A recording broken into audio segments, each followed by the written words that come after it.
Filosofi Pendidikan Indonesia, Strategi dalam Mewujudkan Pemikiran, Ki Hajar Dewantara, Pendidikan yang Berpihak kepada Murid, oleh Reski Hardianti Kadir, S.Pd, PPG Prajabatan Angkatan 1 2024, Universitas Muhammadiyah Makassar. Dimulai dari Filosofi Pendidikan menurut Ki Hajar Dewantara, bebas dari segala ikatan, dengan suci hati mendekati Sang Anak, bukan untuk meminta suatu hak, melainkan untuk berhamba pada Sang Anak. Selanjutnya, pemikiran Ki Hajar Dewantara. Guru harus berpihak kepada murid dan sudah seharusnya guru bisa menuntun murid sesuai dengan kodratnya, baik kodrat alam maupun kodrat zamannya, sehingga dapat menumbuhkan karakter yang positif. Kemudian mengenai filosofi pemikiran Ki Hajar Dewantara. Ada beberapa filosofi pemikiran Ki Hajar Dewantara. Yang pertama, kodrat alam dan zaman. Kedua, pendidikan sebagai tuntunan. Ketiga, budi pekerti. Keempat, guru ibarat petani.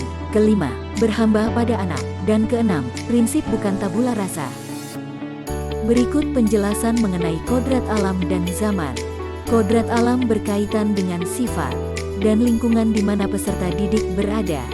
Sedangkan kodrat zaman berkaitan dengan keterampilan, soft skill yang diberikan kepada peserta didik agar mereka dapat hidup dan berkarya sesuai dengan perkembangan zaman.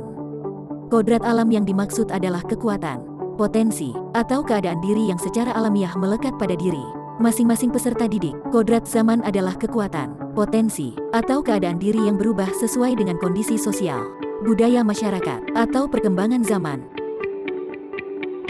Selanjutnya, pendidikan sebagai tuntunan. Pendidikan sebagai tuntunan diartikan sebagai bagaimana guru menuntun murid sesuai dengan kodratnya. Ada banyak cara bagaimana menuntun murid. Di antaranya ialah memberikan bimbingan, bantuan atau arahan kepada mereka agar mendapatkan keselamatan dan kebahagiaan sebagai manusia maupun masyarakat. Kemudian budi pekerti. Budi pekerti diartikan sebagai perpaduan antara cipta, kognitif, karsa, afektif, sehingga menciptakan karya, psikomotor. Budi pekerti melatih anak untuk memiliki kesadaran diri yang utuh menjadi dirinya dan kemerdekaan orang lain. Selanjutnya, guru ibarat petani. Ibarat petani, guru menyebarkan benih padi. Guru tidak bisa memaksakan tanaman tersebut menjadi jagung. Hal tersebut juga dimaksudkan kepada anak yang sudah mempunyai minat dan bakatnya masing-masing. Mereka tidak bisa dipaksa untuk menjadi apa yang diinginkan oleh guru, bahkan orang tua mereka sendiri.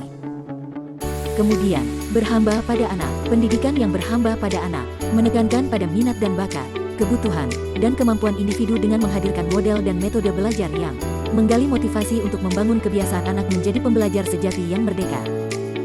Selanjutnya, yang terakhir ialah prinsip bukan tabula rasa. Maksudnya ialah anak lahir bukan kertas kosong yang bisa diisi oleh orang dewasa sesuai kehendaknya. Anak sudah membawa garis-garis dan coretannya masing-masing. Tugas guru adalah menebalkan garis yang baik-baik dan membiarkan garis yang tidak baik agar tidak terlihat. Guru menuntun anak agar menampakkan potensinya menjadi nyata, sekaligus meminimalisasi sifat atau tabiat buruknya. Selanjutnya, mengenai pendidikan harus sesuai dengan prinsip perubahan yang mencakup asas trikon, yaitu kontinuitas yang berarti pengembangan dan pembelajaran harus berkesinambungan yang dilakukan secara terus-menerus. Konvergensi yang artinya pengembangan pendidikan yang dilakukan bisa mengambil dari berbagai sumber dan disesuaikan dengan kebutuhan dan potensi. Dan konsentris yang artinya pengembangan pendidikan harus tetap berdasarkan kepribadian dan karakter kebudayaan sendiri. Berikutnya ialah strategi mewujudkan pemikiran KHD, pendidikan yang berpihak pada murid. Yang pertama, melaksanakan pendidikan yang tidak menekankan pada kognitif saja namun juga afektif dan psikomotor. Kedua, melaksanakan pendidikan dan pengajaran yang sesuai dengan konteks lingkungan dan zaman murid. Ketiga, melaksanakan pendidikan yang seimbang dalam mengembangkan cipta, rasa, dan karsa murid. Dan keempat, melaksanakan pendidikan dan pengajaran yang sesuai dengan konteks sosiokultural. Selanjutnya, inilah hal yang paling penting, yaitu bagaimana pemikiran dan strategi tersebut dapat dikembangkan dan diterapkan di sekolah. Pertama, melaksanakan pembelajaran yang memberikan kesempatan pada murid untuk berpendapat. Kedua, memberikan proyek yang membebaskan murid untuk memilih bentuk laporan hasil penugasan sesuai dengan minat yang dimilikinya. Ketiga, menggunakan model yang sesuai dengan karakteristik murid. Dan keempat, pembelajaran yang dilakukan secara berkelompok untuk memberikan kesempatan pada murid untuk bersosialisasi. Tibalah di penghujung pembahasan, yaitu pengetahuan baru yang saya peroleh pada materi ini. Pengetahuan baru yang saya peroleh pada materi ini ialah memahami bahwa peserta didik memiliki karakter yang beragam. Maka penerapan pendidikan yang berpihak pada murid adalah konsep yang sangat penting di dalam dunia pendidikan.